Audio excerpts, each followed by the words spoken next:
Hello, friends.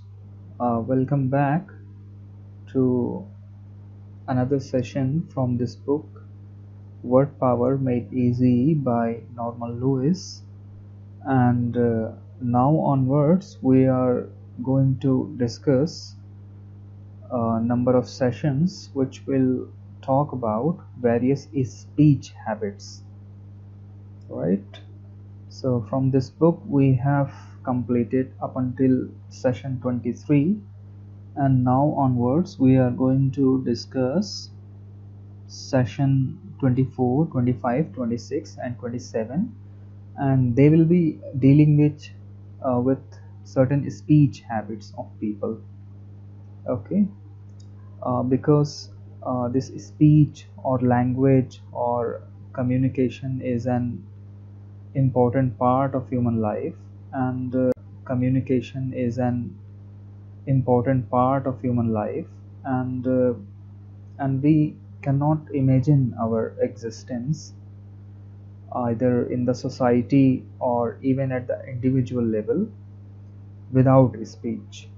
Okay, so without communication and speech, life is almost impossible. So this is very important, and accordingly there must be many words also in English language which describe various kinds of speeches or various habits related to speeches. So we will be discussing about those words in these upcoming sessions. Okay, now once again, the way or the pattern that we follow is that in the first session you have the way or the pattern that we follow is that in the first session you have a number of words at a glance, and then in the subsequent chapters these words are opened or analyzed in terms of their roots, prefixes and suffixes, and then we discuss many other words related to those roots.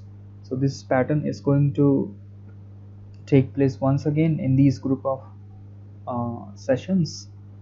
So what we have in session 24, we have a basic introduction to a number of ideas or words related to speech, right?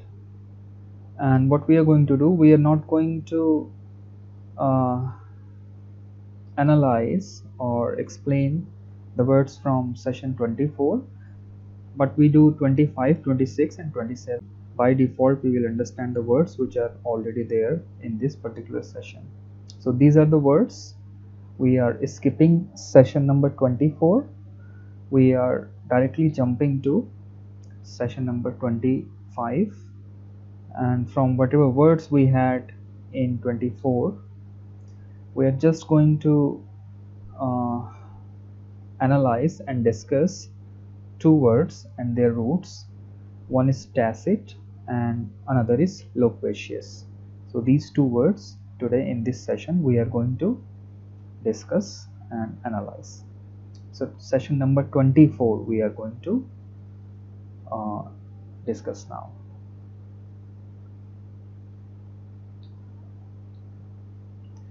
Now our first root is taceo. Okay, from Latin language, and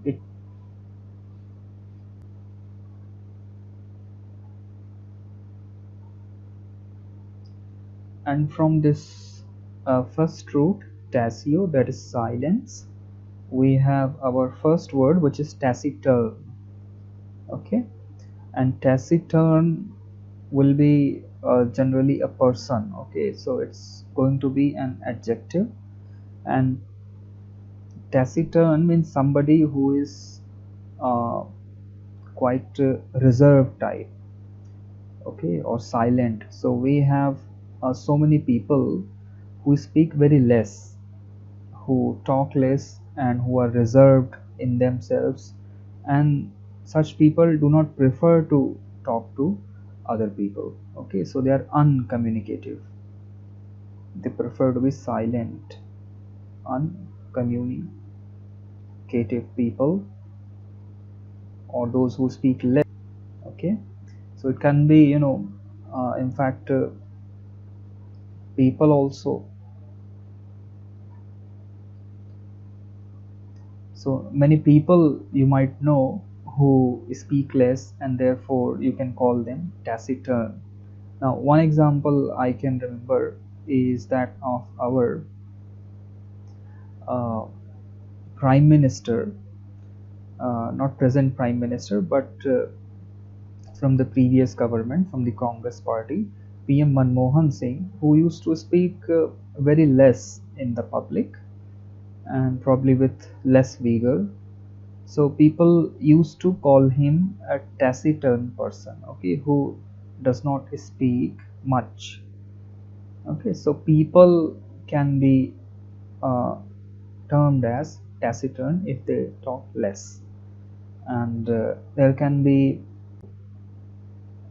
okay, so some monks are there who give speeches in public, who talk a lot, but there are some monks who prefer to be silent, who meditate a lot, so they also do not speak much in the public, and even not to their close ones. Okay, so monks are also, some monks are taciturn. Okay, so those who speak less. Any, simple boy or girl can be taciturn, okay, in their early childhood. Even sometimes countries or organizations have been termed taciturn. So let's say that organizations have been termed taciturn. So let's say that if there is some kind of allegation towards any country, okay, and that country is not responding, then we can say that that country has the taciturn attitude, or the taciturn country. Okay, so taciturn organization country. So taciturn can be applied to people, different types of people, and organizations also, or any particular body or country also. Okay, so this is taciturn. Another similar word we have, reticent. So reticent also means somebody who is silent. Okay, but slight difference is there between taciturn and reticent. Reticent or reticence is something which you have when you choose to be silent. Okay, so maybe it's not your habit or it's not your character, but there are certain issues on which you would like to be reticent. Okay, so that is the basic idea. Maybe one example can help. uh, like if there is any criminal case, for instance, and the investigations are in the beginning phase, so when media goes and asks to a particular police officer that what's the condition there, what's the situation, the police officer may prefer to be silent. Okay, so what that police officer is being, that person is being reticent. Okay, so that is a kind of silence which you adopt when that is necessary. Okay, so reticent attitude can be there, and apart from that, generally also this is used, reticent, to designate somebody who is silent. Okay, so we often use this word in or with another word, shy. So we can say shy and reticent. Okay, so almost similar these words are, taciturn and reticent, but slight differences are there which we come to know through the context. Okay, but generally they are synonymous. Now we have one important word from this root, which is tacit. Now Tacit means something which is unspoken or unsaid or simply unwritten also. So what can be called a tacit thing? Like a tacit agreement can be there. So there are some agreements which are maybe made publicly or written down, but on the other hand there are some agreements for which we do not make any commitment, but this is there by default. Okay, so those agreements will be called tacit agreements. So for example, let's say in a marriage, okay, when two people are getting engaged, so it's by default understood, maybe they do not sign on any paper, but this is understood that if you are in marriage then you have to love each other, and another tacit agreement is that you don't have to betray your partner. Okay, so these laws or agreements are not spoken, but they are tacitly understood. So any agreement which is unspoken but it is by default there, that is called tacit agreement. Okay, so it can be agreement, tacit agreement. There can be tacit acceptance also.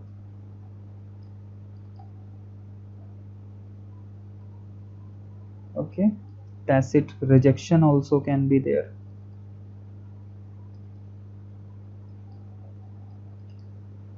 Okay, so for example, like in an interview, if you go there and let's say for example that the situation quite corrupt and somebody else has been already selected because of corruption. So what will happen there, people will ask you a number of difficult questions. Okay, they will maybe try to criticize you also. So what happens there, you can simply guess that there is a tacit rejection. Okay, they might not say that okay you have been rejected, but depending on the situation, tacitly you understand, or you understand that there is a tacit rejection.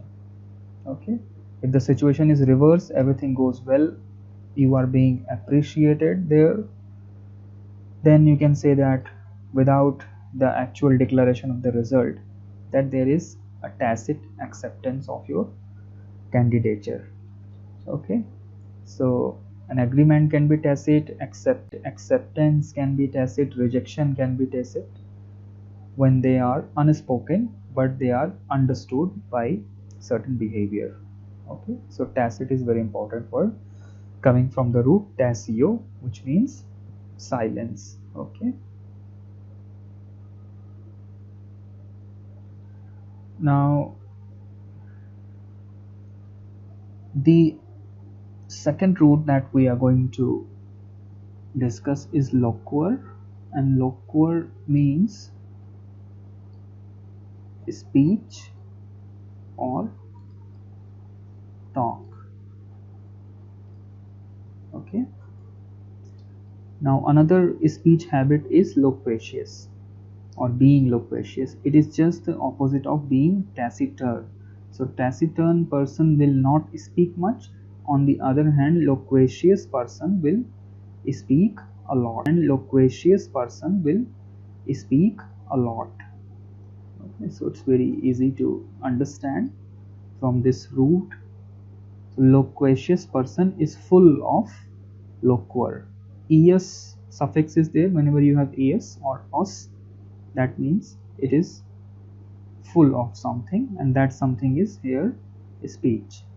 Okay, so you might know many people who are loquacious. Okay, maybe loquacious girls. Okay, generally. So for example, we had a movie, very famous movie in Bollywood, almost a decade ago, Jab We Met. Okay, so there, if you have watched this movie, this actress was there, Kareena Kapoor, and she was quite talkative. So such people could be called loquacious. Okay, so people, these such people can be, and okay, especially during the age of 7 to 10, something like that. So when they start learning new language, okay, so they are at the stage of language explosion, what is called. So at that time also they become quite talkative, so we can call them being loquacious. They become loquacious at the age of around 7 to 10 when they are learning language and new words. Okay, so loquacious is talkative, and it's just the opposite of being reticent or being taciturn. Okay, so we have our second word from this root, which is soliloquy, and we have two roots here. In fact, loquy and soli is coming from another root, which is in fact solus. Okay, so solus simply means alone, or the word that you have is solo in English language. So anything which you do on your own without the help of somebody else, then you are doing that solo. Okay, so there are solo artists, solo singers, performers, dancers who perform their particular art on their own. There are solo travelers also who travel maybe on their bike or car, just all alone. So solus is the root, which means just one or being alone, solo. Okay, now loqui, this is coming from loquor, which means speech. So soliloquy is, as you can guess, talking to oneself. Loquy is a type of speech. Is a type of speech. What happens there? You talk to yourself.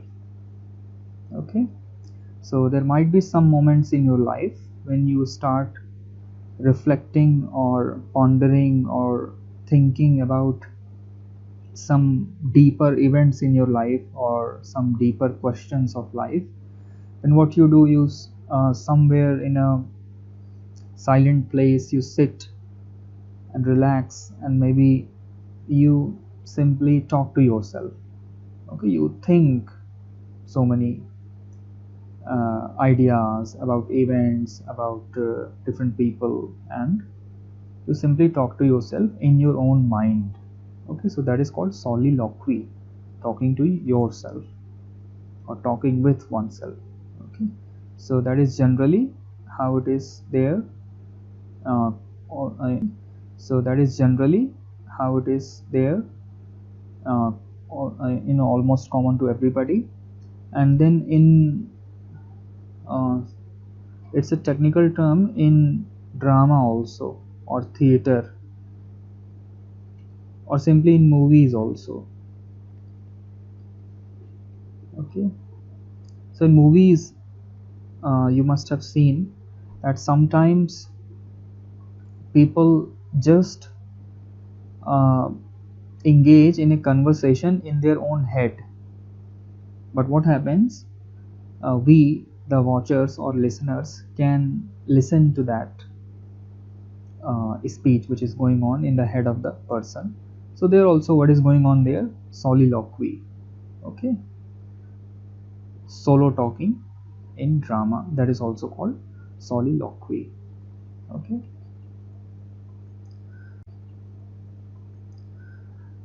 we have our next word, which is ventriloquist. Okay, and before I explain this word, let me tell you something about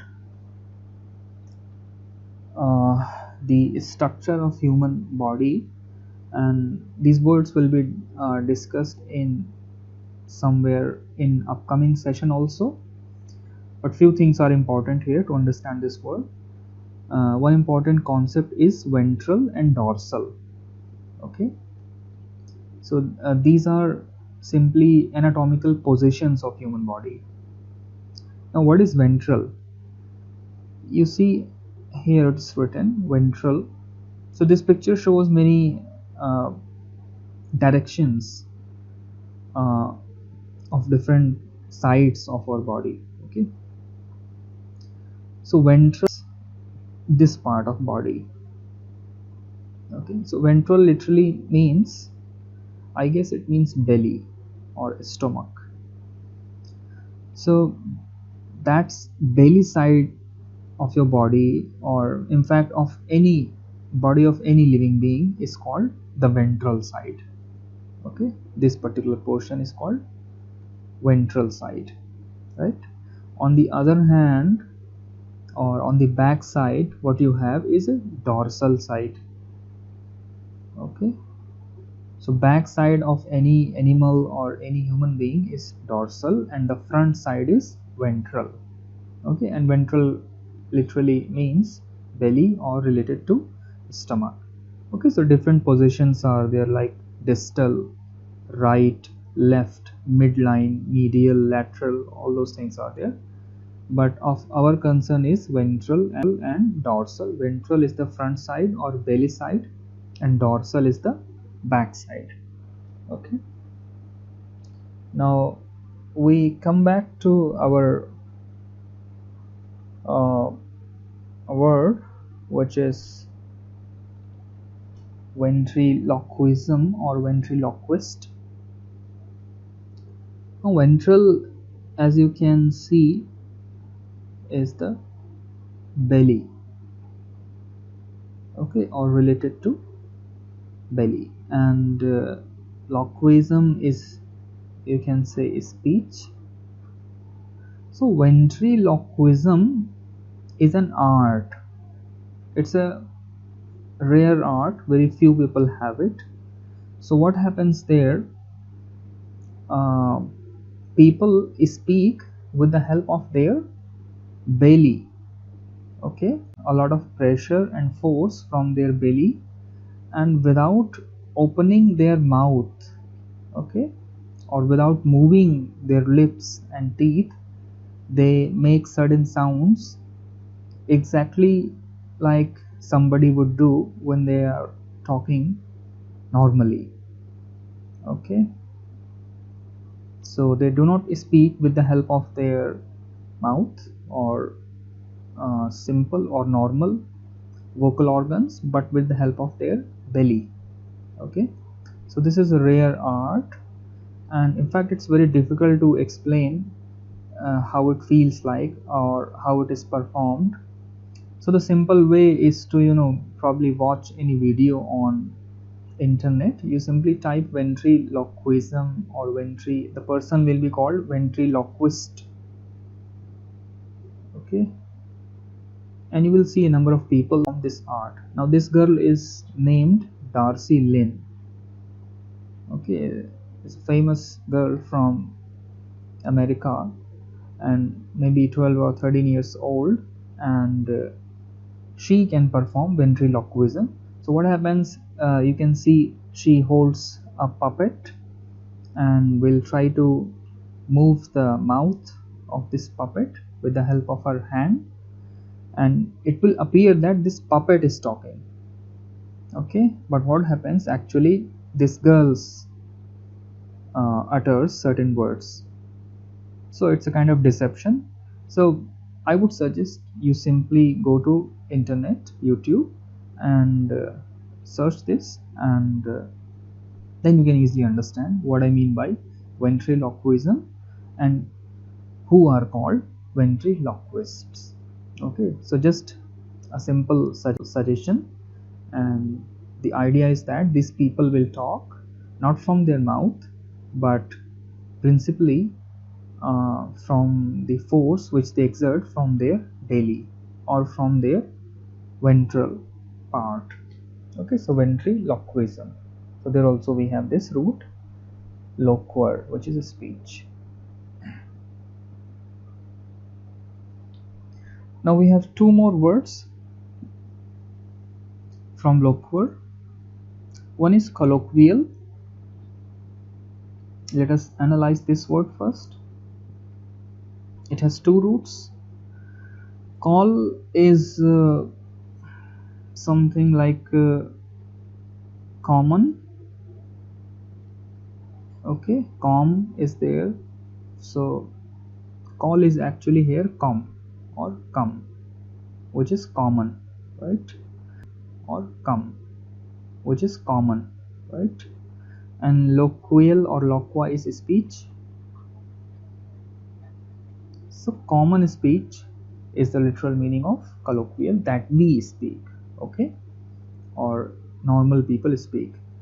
So in fact in academics we have this distinction between colloquial language and academic language, or colloquial words and academic words.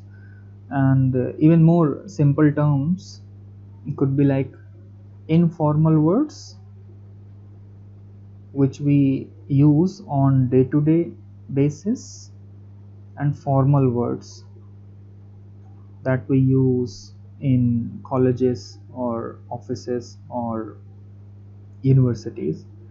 Okay, so colloquial is another name for informal. And colloquial speech, okay, so that speech which is commonly spoken by, you know, ordinary people. Okay, so colloquial, and on the other hand you have academic. Now I just want to give you some examples so that this you can understand what I mean by colloquial. So let me just give you few examples. Okay, so here is a list or a table of 5 words. On the left hand side you have colloquial, and on the right hand you have formal or academic substitute. So what happens, commonly people speak all right, but the formal or academic word for all right is satisfactory. Also and plus, so this is also colloquial, and what we have in academic realm, additionally or in addition. Now another word is answer, which is colloquial, and the formal or academic word is respond. Okay, we also say anyways quite often. In academics or in formal tone, what we say, nonetheless. Okay, in colloquial fashion we ask, in formal fashion we inquire. Another I can remember is like in colloquial we say kids, in formal we say children. So there are so many words which are colloquial, and we have their substitute or their academic or formal substitute also. So this is what is the meaning of colloquial language, academic or formal substitute also. So this is what is the meaning of colloquial language or colloquial speech, or simply ordinary language. Okay, now our last word is circumlocution. Now locution, you can easily guess, it's a speech. And then we have this circum. Circum means around. Okay, so as you have in circumference. Okay, so circumference of the circle is, you know, this boundary. Circumference of any figure can be there in fact. Okay, so the boundary or the around area is called circumference, right? Round area is called circumference, right? Now circumlocution is a type of speech which is indirect. Okay, so sometimes when we communicate ordinarily we say things directly, okay, in a very straightforward way. But sometimes we can be tricky, we can be cunning also. So what we do, we circumlocute things, or we engage in circumlocution. So circumlocution is indirectly talking about something. Okay, so you're not talking or saying the things to the point, but you are going around and around. Okay, so maybe you are trying to suggest something indirectly, but in circumlocution what happens, you don't come to the point directly, but you go round and around and then come back probably to the main point. Okay, so that particular style is called circumlocution. Okay, so that is what we in Hindi call घुमा फिरा कर बातों को कहना, that is called circumlocution, and generally this is negative. Sometimes it can be positive also, but generally it is negative. Okay, sometimes this can be helpful. Okay, circumlocution, but generally it is negative, so we say don't circumlocute. Okay, so that's our final word, circumlocution. And so that's it for this session, and thanks for watching. I think enough for today, and with these words you can safely practice the exercises of session 25. And if you have any questions or comments or any suggestion, feel free to contact me, and then I'll see you in the next session.